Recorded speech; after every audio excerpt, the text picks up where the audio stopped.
Boa tarde, doutora Edilane. O meu obrigado por você disponibilizar-se em participar dessa conversa. E vamos começar do começo, ou seja, você se apresentando, né, aos nossos telespectadores, ouvintes. Quem é você, Edilane? Bom, boa tarde, eu que agradeço o convite. Eu sou farmacêutica, né, da Faculdade de Farmácia, sou lotada no Laboratório de Farmacometria e, além disso, eu sou doutoranda do programa de pós-graduação em Cardiologia. E eu estudo, a minha tese é um trabalho relacionado à interação entre fibras dietéticas e fármacos antihipertensivos, né, que essas interações são avaliadas através de estudo in vitro e in sílico. Ok, vê o seguinte, eu estou ciente que você tem uma publicação recente, trata-se de uma revisão bibliográfica, e que com certeza vai auxiliar muita gente que está na clínica. Você pode nos dar assim o objetivo desse trabalho e conclusão que você chegou? Então, esse trabalho foi uma revisão sistemática. Ele foi resultado da nossa revisão bibliográfica, né, quando a gente estava fazendo a pesquisa para iniciar o projeto de trabalho. E aí a gente pôde observar que a gente avaliando quais os ensaios clínicos, né, que existiam entre fármacos que eram utilizados para os fatores de risco de desenvolvimento das doenças cardiovasculares e em concomitâncias com fibras dietéticas, nós observamos que os fármacos hipoglicemiantes, existiam 5 ensaios clínicos, né, avaliando essas possíveis interações. E dentre esses 5 ensaios clínicos, 3 deles, eles encontraram uma redução, né, na absorção desses fármacos, que foi avaliado através da área sobre a curva. Então, uma redução na área sobre a curva de absorção desses medicamentos. Os outros 2 estudos, não, né? Eles realmente não encontraram essa redução na área sobre a curva. Porém, o que foi observado é que mesmo com a redução dos medicamentos que, né, eram utilizados nesses ensaios clínicos, não foi encontrada uma alteração na diminuição da glicose. Mesmo assim, os medicamentos foram capazes de diminuir a glicemia, né, dos pacientes.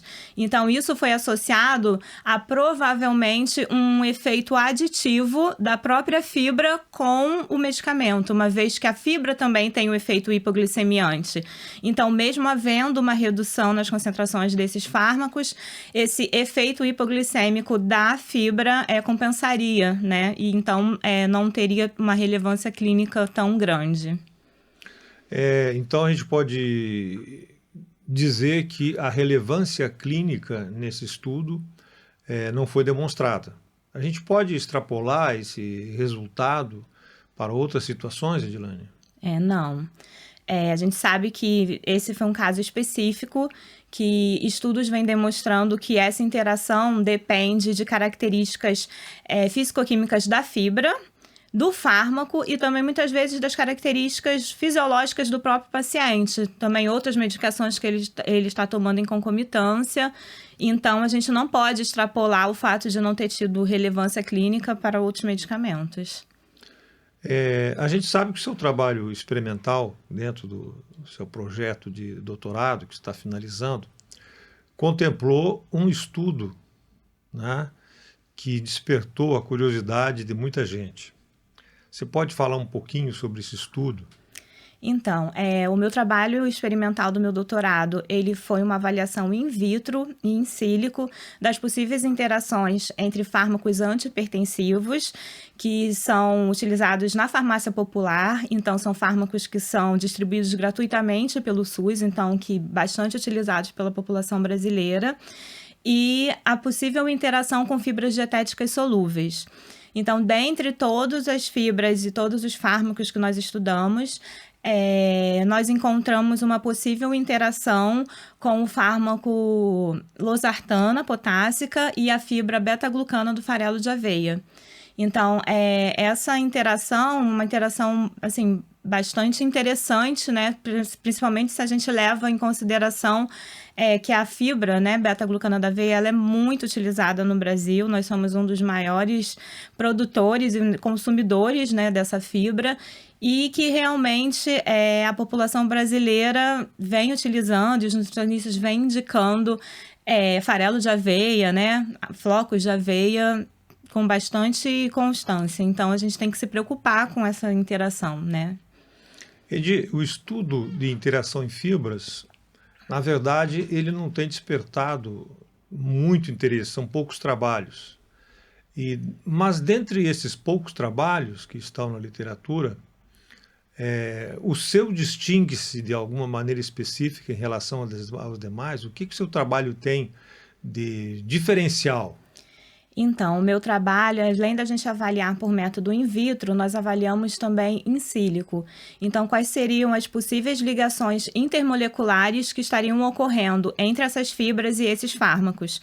Então, além, né, de eu conseguir justificar por que ocorre essa interação, eu posso avaliar outros fármacos que tenham as mesmas características químicas, né, físico-químicas, que sejam capazes de fazer as mesmas ligações, que possivelmente também vão interagir com essas fibras. Isso é inovador, a gente não encontrou ainda trabalhos na literatura com relação a isso, e eu quero aproveitar e agradecer ao professor Murilo Lamimbello, que realmente é quem tem todo, né, esse conhecimento da modelagem molecular, né, e que vem me ajudando nessa avaliação das interações entre os fármacos e as fibras. Ok. Você falou estudos in vitro e in sílico. São, sobretudo in sílico, é alguma coisa nova, relativamente nova em relação aos estudos in vitro. Você poderia esclarecer um pouco o que são esses estudos e por que a indústria farmacêutica interessa tanto por esses estudos in sílico? Bom, esses estudos, eles são estudos computacionais, né? Onde é feita a modelagem molecular do fármaco. Então, você tem a estrutura tridimensional do fármaco e fazer a modelagem também da fibra.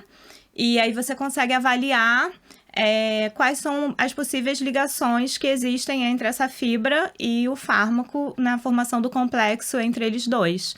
A indústria, né, tem um grande interesse, no caso, por esses estudos in vitro e in sílico, né? Eu acho que primeiro pelo custo, porque já é um indicativo de que possa estar ocorrendo uma interação e de uma maneira que realmente seria muito mais barata do que você fazer um ensaio clínico. Imagina você ter que avaliar a sua fibra com os diversos fármacos, quanto que custaria fazer realmente um ensaio clínico desse. Então, o método in vitro e o in sílico permite que você tenha já um indicativo de que essa interação possa ocorrer e se torna muito mais interessante você fazer um ensaio clínico dessa maneira. Edilaine, o seu trabalho, né, originalíssimo, pioneiro, ele contempla estudos in vitro e estudos in sílico.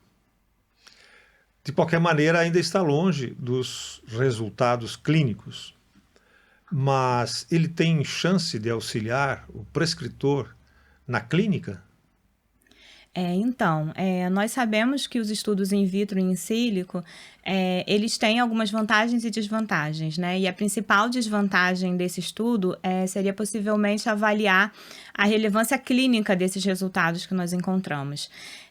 Mas eu acho que a questão-chave, né, nesse caso, seria uma boa simulação das condições do trato gastrointestinal para que a gente pudesse ter uma boa correlação in vitro.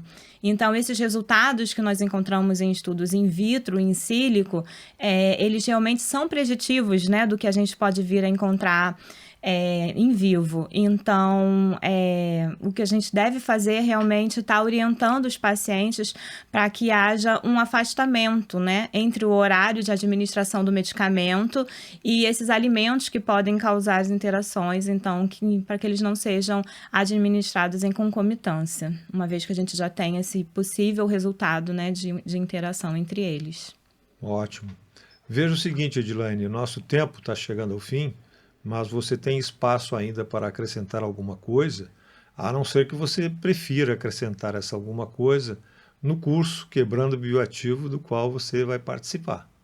Não, eu agradeço a minha participação e realmente agora no curso nós vamos estar realmente aprofundando nessa questão da interação entre as fibras, né, e medicamentos de diversas classes.